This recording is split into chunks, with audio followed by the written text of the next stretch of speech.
किसी ने किराए पे मकान लेना है, घर लेना है, तो उससे पहले किसी भी किराएदार को कौन से ऐसे स्टेप्स लेने चाहिए, ऐसे काम करने चाहिए ताकि बाद में जो है मालिक मकान के साथ किसी किस्म का कुछ झगड़ा ना हो या मसाइल पैदा ना हो? सबसे पहले तो किराएदार को जो मकान मालिक है ना उसके साथ डायरेक्ट डील करनी चाहिए। दूसरे नंबर पे उसको अपना एग्रीमेंट, सबसे पहले जो अपना एग्रीमेंट है ना उसको सही राइट करवाना चाहिए। और उसमें क्या क्या होना उसमें चाहिए? सारा स्टाम्प बनता है, वो स्वीकानवीस बना के देते हैं। उसमें ये है कि सबसे अहम चीज़ जो है उसको एग्रीमेंट में लिखा जाता है कि जी ये मैं मकान मालिक से ले रहा हूँ, इसमें ये चीज़ें हैं, वो मेंशन करते हैं चीज़ें।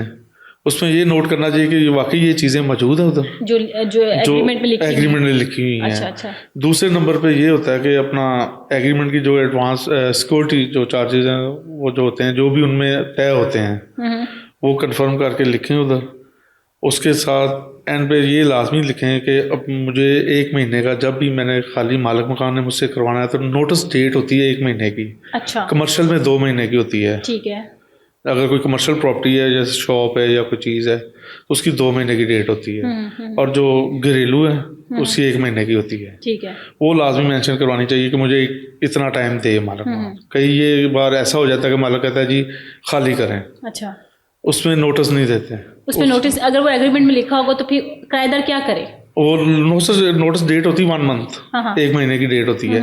वो उनसे अपना टाइम ले 1 महीने का, उसके दौरान 1 महीने का अपना, अगर वो नहीं दे रहा फॉर एग्जांपल मालिक मकान, ये तो हो ही नहीं सकता कि वो नहीं दे, क्योंकि इसमें कानून है हमारा, ये लागू है उस पर। मैं कह रही हूँ कि बाज़ औक़ात ऐसा होता है, ऐसा जुल्म होता है। हाँ बिल्कुल, ऐसा जुल्म होता है। कई तगड़े, मैं कहूँगी उनसे जालिम ही कहूँगी, उनको तगड़ा क्या कहना, कि जो किराएदारों को नोटिस भी नहीं देते और उनसे खाली भी करवाने के उनके पीछे पड़ जाते हैं। बेशक अब नेक्स्ट उनका कोई प्लान, मतलब कोई ऐसा सबब भी नहीं लगा ना आगे, तो वो क्या करे फिर? कानूनी हक है उनका, फिर वो अपना कोई लॉयर कर लें, उससे अपना कोई मशवरा कर लें, या फिर डर नहीं, डरना। हाँ, बाकी किराएदार को पता है क्या पोजीशन होती है। मालिक होता है, किराएदार कहीं कोई एक केनाल या कितने बहुत फार्म हाउस भी अगर आपने किराए पे लिया हुआ है तो भी मैं समझूं कि किराएदार जो है वो मजलूम ही है, क्योंकि उसे किराया देना है, उसकी अपनी प्रॉपर्टी ही नहीं है, तो उसको मालिक मकान की, ऑनर की जो है वो बातें सुननी पड़ेंगी, है ना?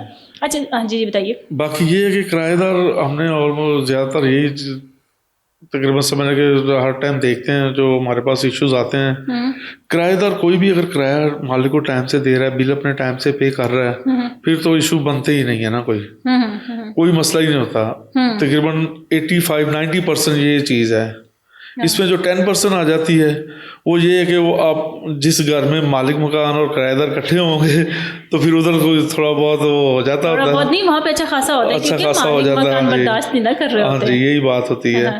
लेकिन कंप्रोमाइज करके चलते हैं लोग, चल रहे हैं बहुत अच्छे। कई ऐसी फैमिलियां देखी जो बहन भाइयों की तरह 10-10 साल हो गए हैं, 15-15 साल एक घर में हो गए, बैठे हैं, बच्चे आए, जवान हो गए हैं, शादियां उनकी आगे हो गई हैं, पूरी फैमिलियां चल रही हैं, कोई टेंशन वाली बात नहीं। बड़ा अच्छा घरेलू माहौल बन गया उनका आपस में। अच्छा। हाँ जी। हाँ, तो वो इसी तरह से ना कि आप किराया दे रहे हैं उनको कोई मसला नहीं है, आपको नहीं मसला। अच्छा, ये तो हो गया हमारे जो रेंटल हैं, जो मतलब जो किराए पे घर लेने वाले किराएदार हैं। मालिकान जो हैं, मकान मालिकान जो हैं, उनको क्या मसाइल होते हैं? कई, कहाँ फंसते हैं? ये भी मैं आपको बताता हूँ, ये भी बड़ी मज़ेदार बात है। कई दफ़ा हमारा मालिक मकान मजलूम बन जाता है। किराएदार तो हम समझते हैं कि सारी दुनिया की नज़र में किराएदार मजलूम है ही है। कई जगह ऐसे वाक़या हो गए हैं कि मालिक मकान बड़ा मजलूम बन जाता है बेचारा। वो ऐसे कि कई आ जाते हैं, किराया भी नहीं दे रहे, रेंट रोक लिया। अच्छा, ठीक है, रेंट रोक लेते हैं, किराया नहीं। बहरहाल कई मसाइल ऐसे हो जाते हैं कि रेंट नहीं दे रहे। अच्छा जी, रेंट नहीं दे पा रहे हैं। वो सिक्योरिटी का होता है जी, 2 मंथ की सिक्योरिटी उन्होंने एडवांस रखी होती है, वो भी ख़त्म हो जाते हैं, अगले महीने देते हैं जी, 10 दिन बाद देते हैं, तो उसमें फिर वो हो जाता है मसला उनका। अच्छा। उसमें मालिक मकान मजलूम ऐसे बन जाता है जी, रेंट भी नहीं दे रहे, बैठ गए हैं। अब मालिक मकान जाता है तो मालिक मकान जालिम बन जाता है। हो सकता है कि उसकी इनकम, सोर्स ऑफ इनकम ही किराया ऐसे ही है ना। कई फैमिलियां चल ही रेंट पे रही हैं, कई जिनके कोई यानी बिजनेस नहीं है, सोर्स ऑफ इनकम है ही नहीं, रेंट पे उनके घर चलते हैं, चूल्हे उनके रेंट पे चलने हैं। उनका कोई वो समझने के फैमिली का कोई ऐसा मेंबर नहीं जो बाहर बिजनेस करे या काम करे। लेडीज होती हैं, बच्चों का खर्चा उसी पे चल रहा होता है, तो ये फिर गलत हो जाता है, उसमें फिर आके क्लैश आ जाते हैं, वो बनता है मसला सारा फिर। मतलब ये मसला मजलूम सिर्फ किराएदार ही नहीं है, मालिक मकान भी मजलूम है कई जगहों पे। चले हाँ जी। चले ठीक।